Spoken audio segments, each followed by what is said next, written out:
Alright, it's Willie Jumping from learnfinance3.com, and I want to talk about a question about in the CFO. So basically, if you're calculating FCFF, you got net income, interest, one minus tax rates, no cash charges, we got fixed capital investment, working capital investment.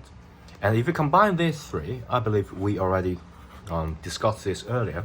Combine these three, net income, adding back no cash charges, so we got the actual income, and we subtract the working capital investment, so we get a basic need for our cash flow from operation. Okay, so we combine these three together, and then we add the interest rate, one minus the tax rate, and subtract the fixed capital investment. Okay, so we got the three.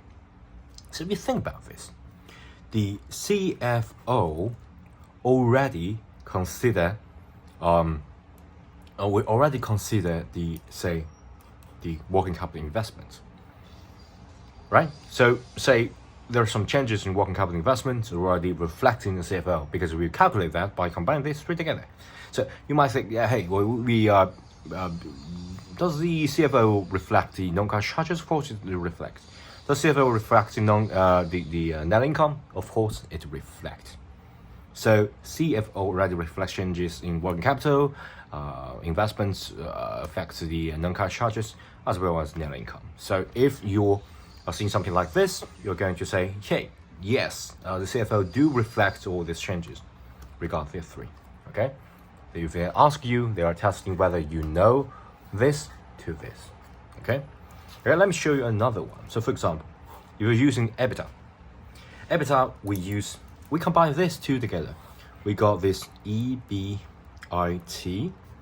one subtract tax rate, adding the interest, not adding interest, adding non-cash charges. So basically depreciation and amortization, fixed capital investments, and working capital investments. Sometimes they use this interchangeably, but in fact it's not the thing. It's not the same thing. Non-cash charges involve a lot of things, not just the depreciation and amortization. But if you think about this, if you replace this to EBITDA, okay, so basically if you're going to change that, you got the EBIT, okay, but before depreciation and amortization, you consider the depreciation and amortization, okay, and once subtract tax rate, adding depreciation and amortization, fixed capital investments, and working capital investments. And let's do some calculation. Let's do some basic algebra here. So we got EBITDA, we got one subtract tax rate, right?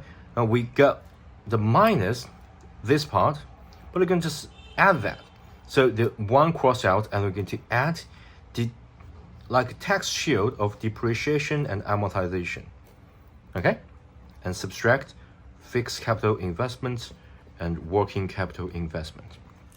Okay, so if you're going to consider the EBITDA, you need to consider the depreciation and amortization and tax shield effect of that.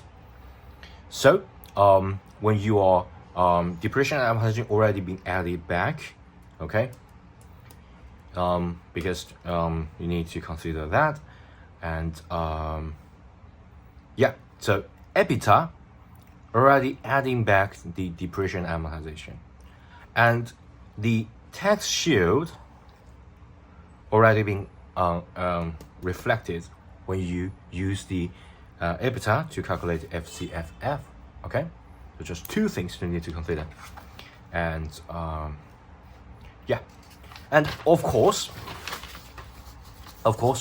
if you are dealing with the transaction between the say the shareholder